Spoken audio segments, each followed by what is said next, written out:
Hey guys, welcome to my channel. I hope you're all doing very well, and first and foremost, Happy New Year. Yes, the new year has arrived. It's officially 2023. At least it is for you guys at home.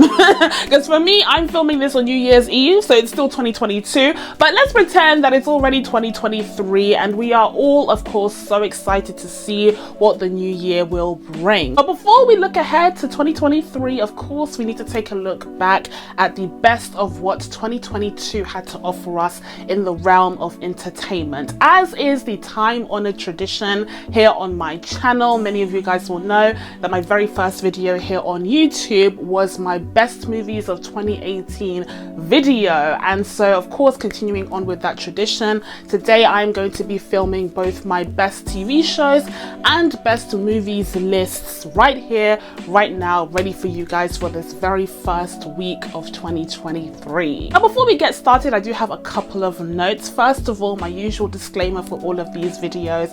This list is, of course, based off of my own personal opinion. It's colored by my preferences, obviously, but also it's influenced by what I was able to see. There are a lot of films and TV shows that I haven't had a chance to catch this year, perhaps because it's not to my taste, perhaps because I just didn't have time. So even though my efforts were strong, okay, even though my efforts were considerable, I still am not able to watch every single thing that is released, of course. But I always love hearing what you guys have been watching. I always love seeing what you guys recommend. So be sure to write your own list down in the comments below so that I can check out what you guys recommend to me. And the next thing to note is that this year's list is going to be a tiny bit different. I wanted to mix things up a little bit, keep it fresh.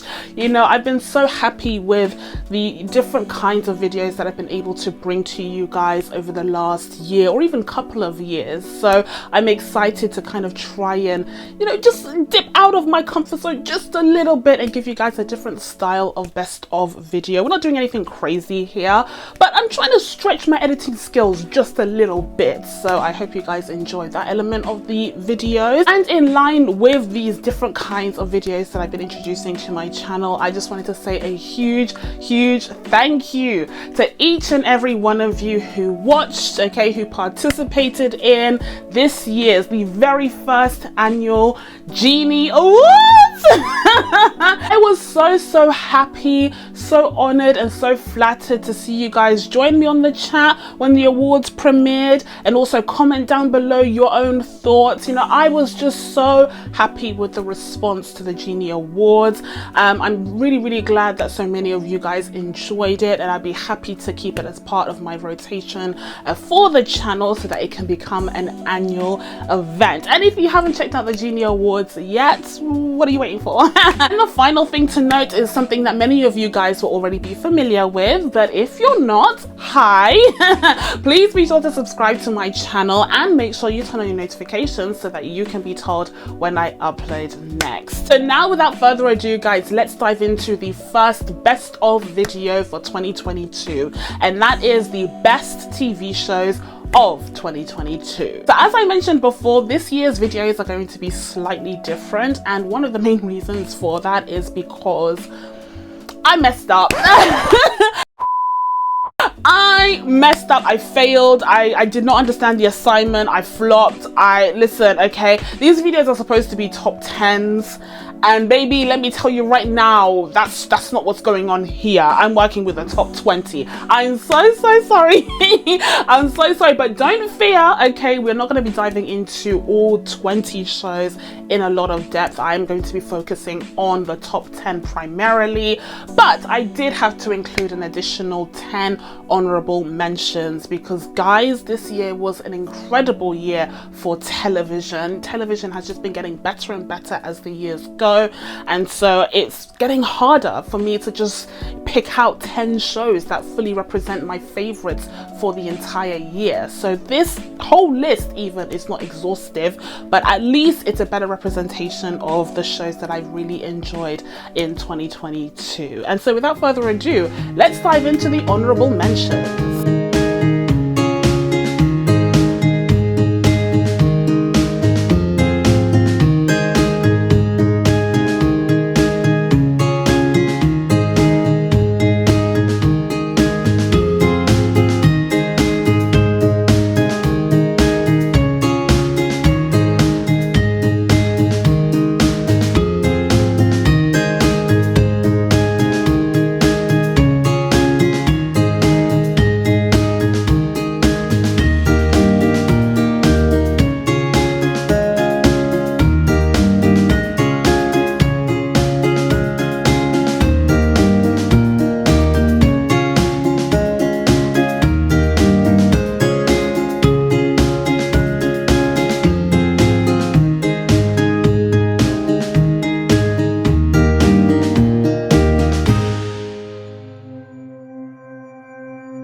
And now that I shared my honorable mentions with you guys, it's time to dive into the top 10 best TV shows of 2022. And starting us off at number 10, we have This Is Going to Hurt. This Is Going to Hurt is a BBC/AMC Plus adaptation of Adam Kay's book of the same name, and this book and TV show explores Adam Kay's journey as a junior doctor between 2004 and 2010, where he was working in an NHS hospital in the maternity ward. Now, this series dives into all of these stress and anxieties and pressures of being a junior doctor in an NHS hospital, but it perfectly balances the more serious and somber and even tragic moments with moments of levity, and it has a very witty tone, and both of these elements are perfectly encapsulated in this incredible performance by Ben Whishaw as Adam Kay, who is struggling and is under so much pressure in this role,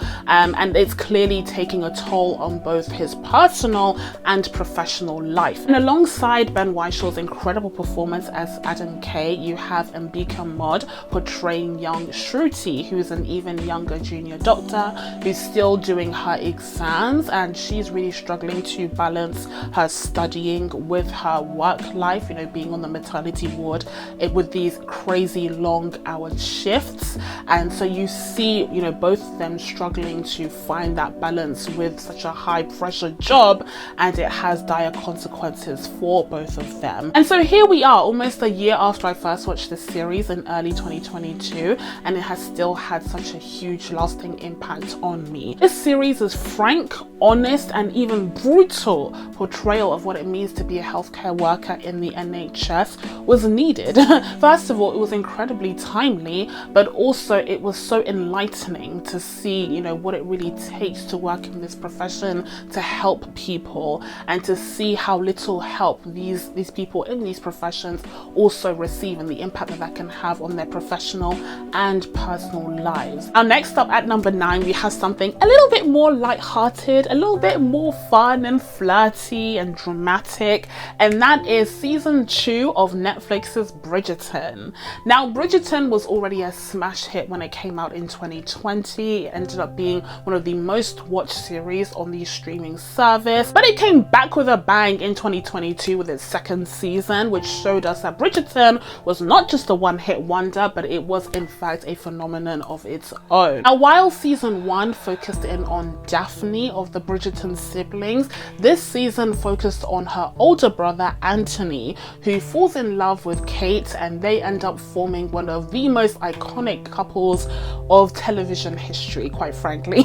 Truly, it can be said they ended up being one of the highlights of the year with their iconic enemies to lovers storyline, which you guys know I absolutely fell in love with. I was enraptured by the romance from start to finish, and I think they did a really great job of capturing that, you know, romantic chemistry on screen. They were absolutely electric, and for those of you who have watched the Genie Awards, you will know that I very much appreciated, you know, both of the actors' performances there. But in terms of the show overall, that was definitely the storyline that stuck out to me the most. The other characters have kind of faded into the background at this point in time, even though I did go back and rewatch season 2 of Bridgerton because I enjoyed it so much. But I am very much looking forward to seeing which character gets the focus next time around for season 3, and I do hope that they're able to recapture the magic that was Kate and Anthony. So next up at number 8, we have yet another Netflix series that I have gone on and on and on about already,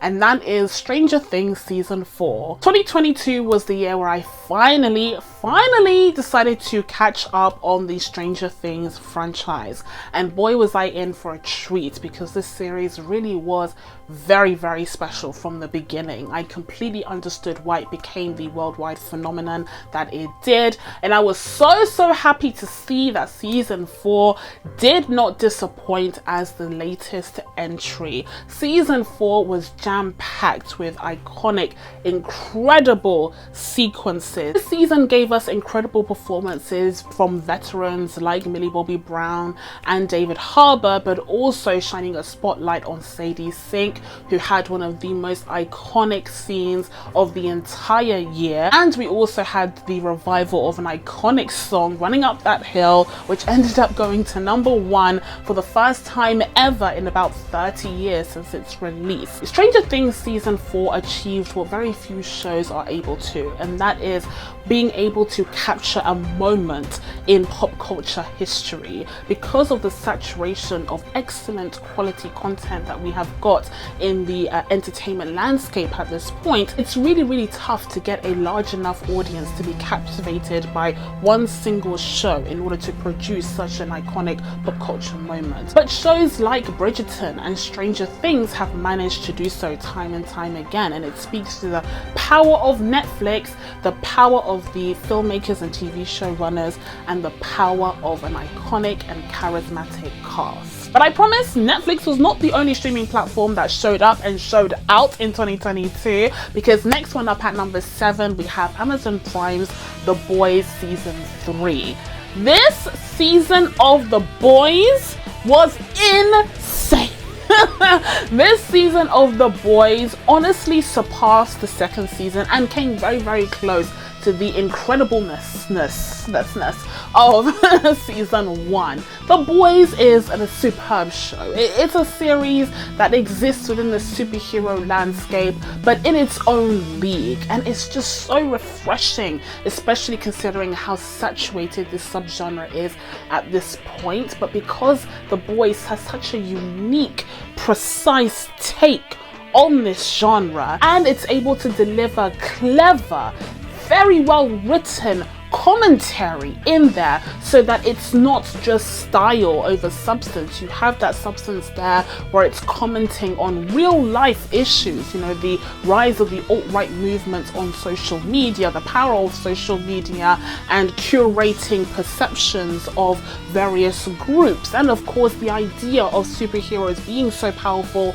in a society, and what happens when those heroes aren't so heroic behind the scenes. And all of these themes and discussions are packaged as part of this grim, dark, and hilarious world that is populated by some of the best characters that we have gotten on television. Namely, we have Homelander, who is portrayed by Anthony Starr, who kills it each and every time. But in season 3, we are introduced to yet another villain who almost gives Homelander a run for his money, and that is of course Jensen Ackles' Soldier Boy, who turns out to be just the worst.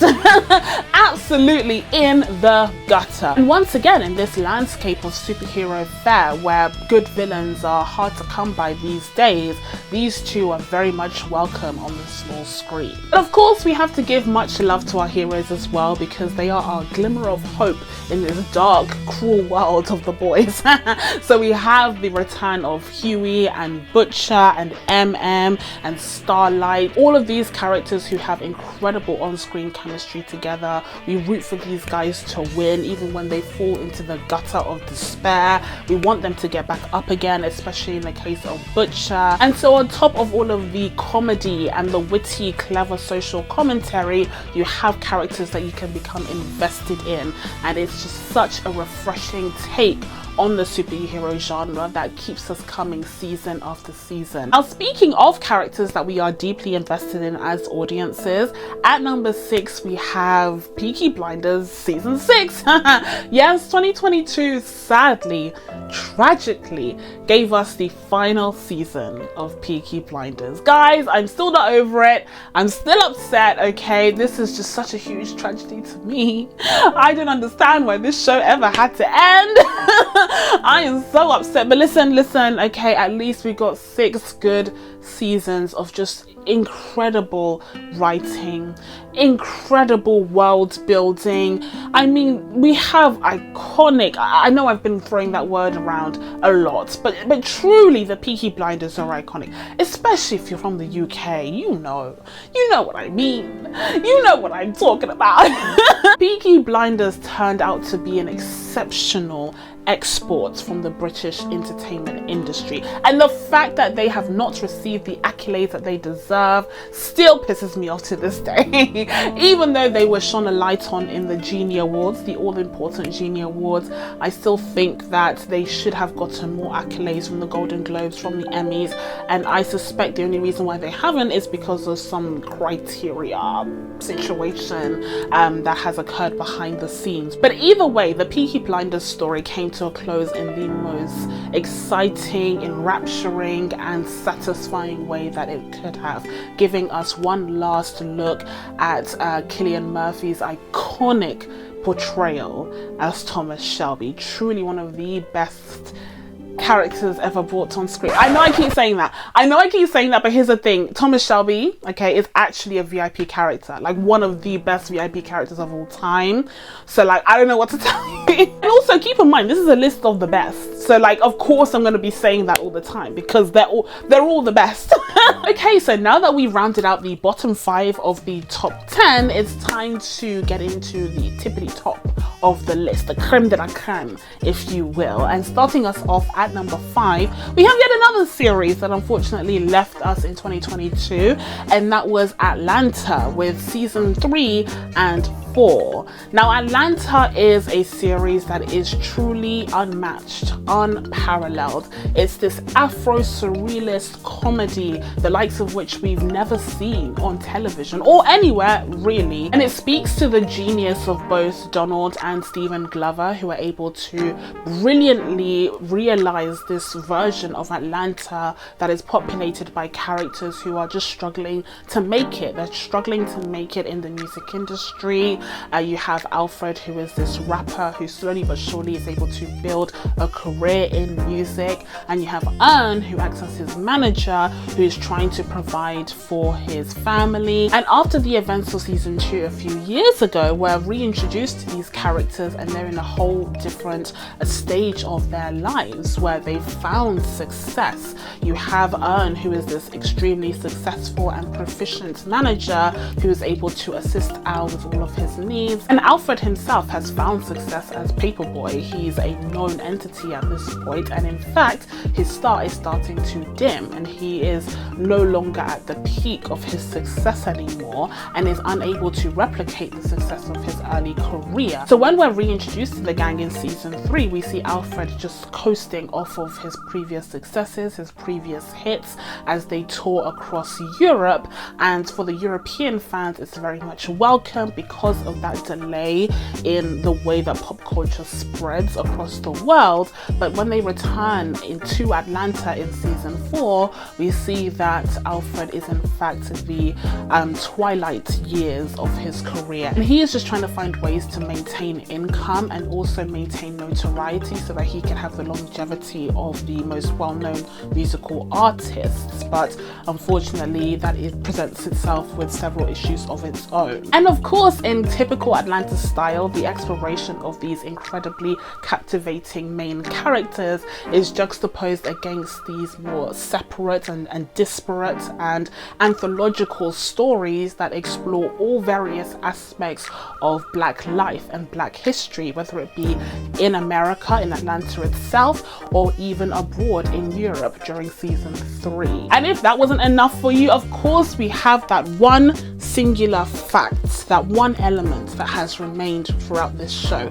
from season 1 to season 4, and that is the fact that Atlanta is hilarious. Atlanta was one of the best comedies to ever hit our screens, and it's truly going to be missed for having such a unique combination of these elements and doing it so spectacularly well that to this day, 4 seasons after, no one can come even close to this show. Next up at number 4, we have a series that I just very recently watched, but I'm so glad I checked it out at the very end of the year, and that is Apple TV Plus's Bad Sisters. This is one of the most underrated series of the entire year, and if you haven't checked this series out or even heard of it, I highly recommend you remedy that immediately because it is truly a gem. This series is set in Ireland, which as a country overall had a great year in terms of entertainment with Bad Sisters, Banshees of Inisherin, and a small film starring Letitia Wright called Aisha, which I highly recommend you guys check out.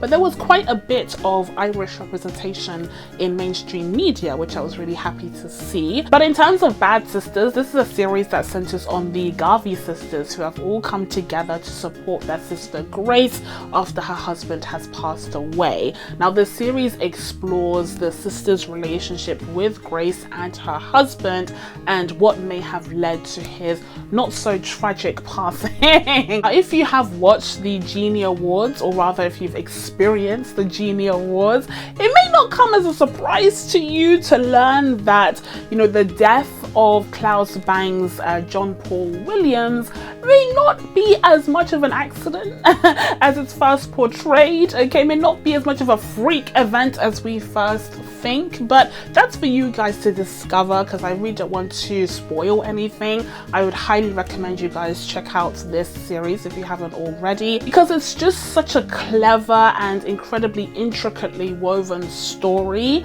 that also has a very comedic and witty tone to it, whilst also dealing with some important and really tragic themes of toxic relationships, especially in the context of marital relationships, and exploring what that can do to a person when you have constant exposure to that toxicity and to that abuse, whether it be physical or emotional. But then on top of that, overall you have this really touching theme surrounding the sisterhood, the bond between the Garvey sisters that remains strong even during moments of struggle and strife. And now we're getting down to the top 3 of this list, and at number 3 we have Abbott Elementary seasons 1 and 2. That's right, both seasons of Abbott Elementary dropped this year, and honestly it was such a gift from 2022. It was such a joy to have this series drop, you know, on our screens during this year, because I just fell in love with this show. I knew from the very first episode that this was going to be something magical, something special, and that wasn't even the very best episode of the series. It went on to get better and better and better, and I was all the more happy for it, because this is just such a delightful, you know, piece of entertainment, that the 25 minutes that we get to spend in the world of Abbott Elementary is always such a joy. Now, this series also tackles some really important issues. I mean, we have the exploration of these struggling primary schools, or elementary schools as known in the US, that don't have enough public funding to provide the level of education that these teachers would like to see for their students. Sometimes they struggle with supplies, and sometimes they struggle with accommodations for students that have disabilities. There are all sorts of issues that these schools face, but this series focuses on these teachers at Abbott Elementary who try their best each and every day to show up for their kids, to show up for their students, and provide them with the best quality education that they possibly can, even when it costs them something, you know, even when they have to bend over backwards and do the best that they can where the school board has fallen short. But much like with the other series on this list, you know, all of these important themes are packaged in a world that is inviting. It's a joy, like I said, to go to Abbott Elementary. It's something that I looked forward to each and every week, to be reintroduced to these characters who are so likable, so funny, so charismatic, and are portrayed so brilliantly.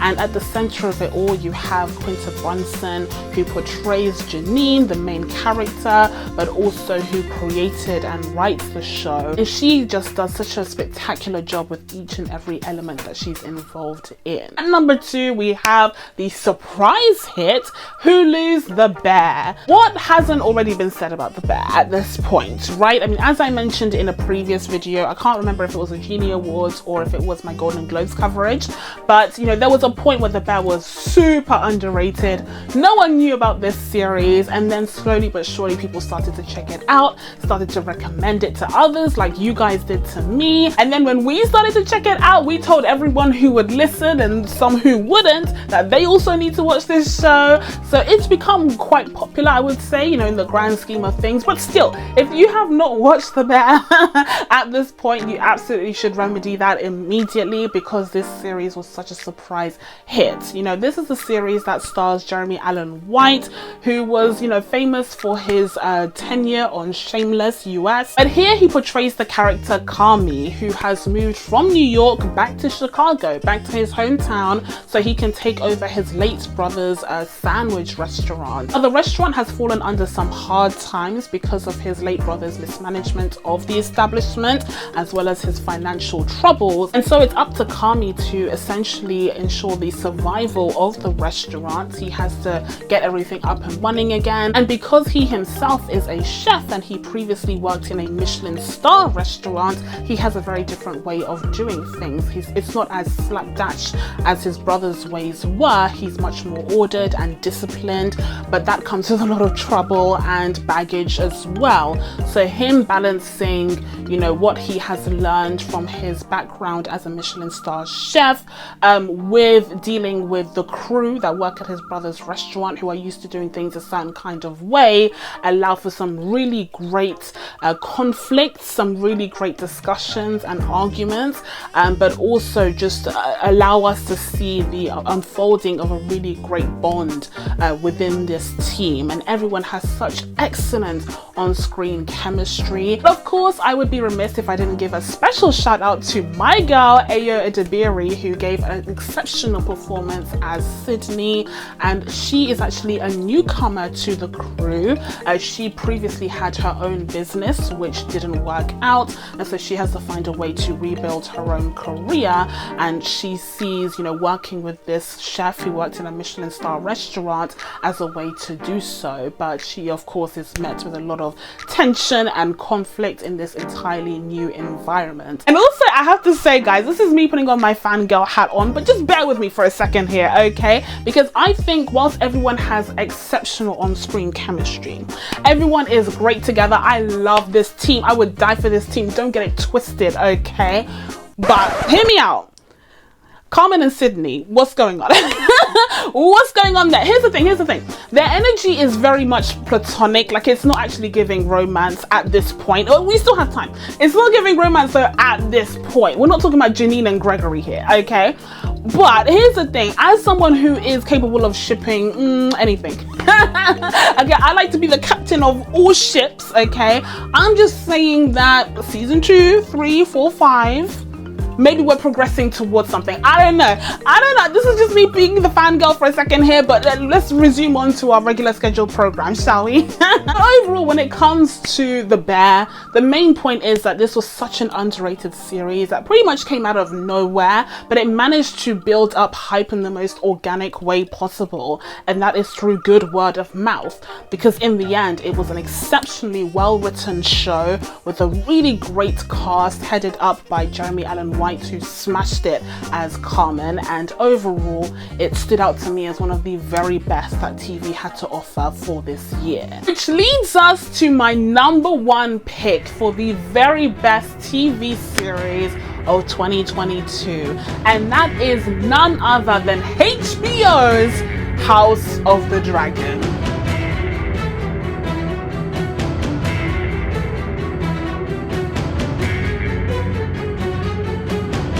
Dun dun dun dun dun dun dun dun dun dun dun dun dun. Oh my goodness, was there ever any doubt? I mean, maybe, because all of these shows are truly exceptional, and like I said, there were some really great offerings this year, so it was a close one. And honestly, this list could switch out at any point because it was so close. But at this point in time, I've had to put my foot down and say that House of the Dragon did in fact come out on top, because what a ride, what a journey that we went through this year with this franchise. I mean, Game of Thrones was at one point one of the biggest shows ever made.